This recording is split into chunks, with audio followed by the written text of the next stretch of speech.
चलो जिससे दुनिया वाले हम मानते हैं जब कोई भी इंसान आगे बढ़ता है ना तो लोग उंगली उठाने लगते हैं, पहले गलत कहने लगते हैं, लेकिन जब वो इंसान आगे बढ़ जाता है, अपनी ऊंचाई पर पहुंच जाता है, तब लोग उसके छाले नहीं देखता है, कोई भी उसके पैर के छाले नहीं देखेगा, ऊंचाई दिखेगी सबको, घाव नहीं देखेगा, मुस्कुराता हुआ चेहरा दिखेगा सबको। तो सबके साथ साथ अगर इस संसार में आए हो तो हमेशा कुछ ऐसा करो, भगवान का भजन करो और कुछ ऐसा करो कि नाम भी लोग लें, क्या वो फलाना आदमी बड़ा अच्छा था। ऐसे ही एक महाराज हुए जिनका नाम आप लोगों ने सुना होगा, महाराज राजा बलि। आखिर इनका नाम बलि क्यों पड़ा? बताया गया जो इनके महाराज पिताश्री हैं बहरोचन, जब इनके कोई संतान नहीं है, वैसे तो हम किसी भी राजा का आख्यान लेकर के अगर चलते हैं तो सबसे पहले यही बात आती है कि हाँ उनके कोई संतान नहीं थी, फिर क्या हुआ, चौथेपन में पुत्र हुआ, फिर आगे क्या हुआ, कौन सी लीला हुई।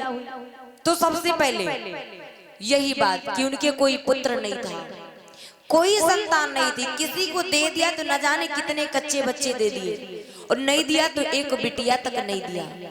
भैया महाराज बहरोचन बहुत परेशान है, गांव वाले भी जीने नहीं देते हैं, ताने मारते रहते हैं। सोचा आत्महत्या कर लूंगा, सारे दुख दूर हो जाएंगे।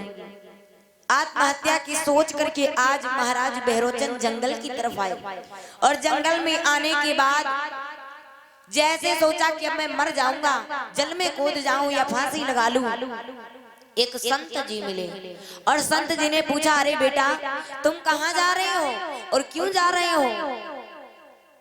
तो कहने लगे महाराज बहरोचन कि क्या बताएं बाबा, कि जीवन की श्वास चुकी रही है और अब मौत सामने झूठी है।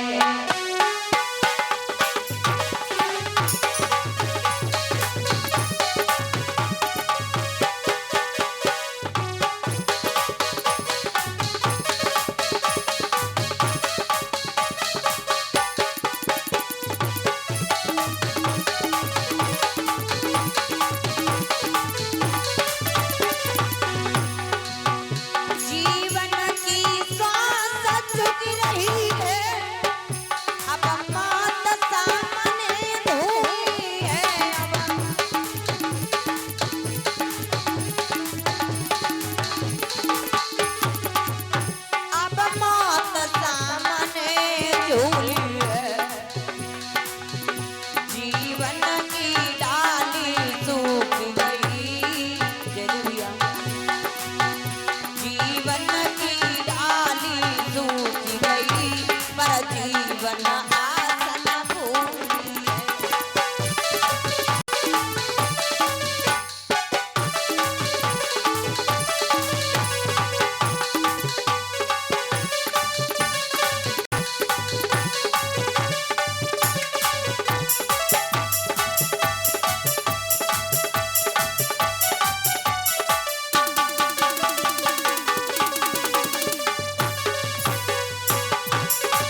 बहरोचन कहने लगी क्या बताएं, आखिर परमात्मा ने सब कुछ दिया है, लेकिन एक पुत्र रतन के बिना सब कुछ बेकार है। एक बेटा होना चाहिए था घर में, बुढ़ापे का सहारा होना चाहिए था घर में, क्या करें कोई पुत्र नहीं है। संत जी समझाने लगी, अरे बेटा सुख दुख एक सिक्के के दो पहलू हैं। अगर हम इस दुनिया में आए हैं तो हमें जीना ही पड़ेगा। आज नहीं तो कल सुख आएगा। बेटा नहीं तो क्या हुआ, पुत्र देना या ना देना या दे करके छीन लेना, ये तो परमात्मा की इच्छा है। महाराज बहरोचन नहीं माने, कहने लगी अगर पुत्र नहीं होगा तो मैं मर जाऊंगा, मैं लौट करके नगरिया को अपनी वापस न जाऊं। संत जी समझ गए इसके पुत्र का भूत सवार है। उन्होंने क्या किया, अपनी झोली से एक फल निकाला और फल को निकाल करके दिया और कहा ये जो फल है ये फल ले जाओ और खिला देना अपनी पत्नी को। इस फल को खाने के बाद उसके गर्भ से एक पुत्र का जन्म होगा। एक बात ध्यान रखना, आज संत जी ने कहा कि जो फल है ये ले जाओ और अपनी पत्नी को खिला देना, लेकिन एक बात ध्यान रखना है, जो फल है इस फल में ले जाते समय रास्ते में कहीं हवा ना लगे। अगर इस फल में हवा लग गई तो ये जो फल है ये निष्फल हो जाएगा, फिर कोई मतलब नहीं रहेगा, कोई तात्पर्य नहीं रहेगा, और जो भी इस फल को खाएगा उसके पेट में बच्चा पलने लगेगा। ऐसा बता दिया संत जी ने। महाराज बहरोचन कहने लगे अरे मरता क्या नहीं करता, इस फल को हम बहुत छिपा करके ले जाएंगे, हवा देख तक नहीं पाएगी, छूने की बात दूसरी है। महाराज बहरोचन जिस समय आज उस फल को लेकर के चले, भैया ध्यान देना, जैसे जंगल में पहुंचे वारी परमात्मा की लीला, अकस्मात बड़ी जोर से आंधी तूफान चलने लगा, और जो आंधी तूफान चलने लगा भैया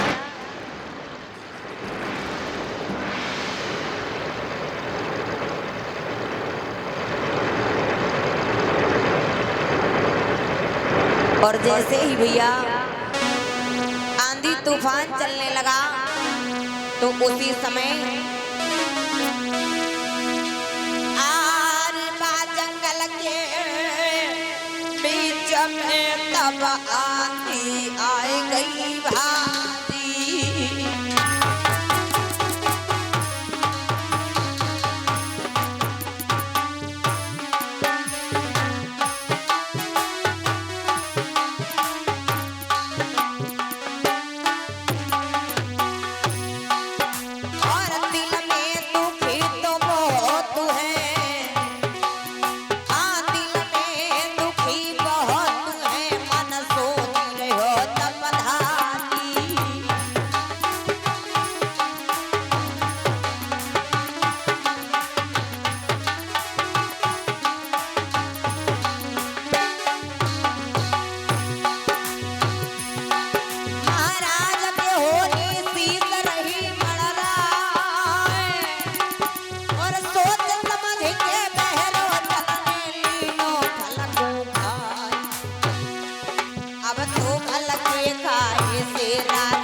अकस्मात आंधी तूफान चलने लगा।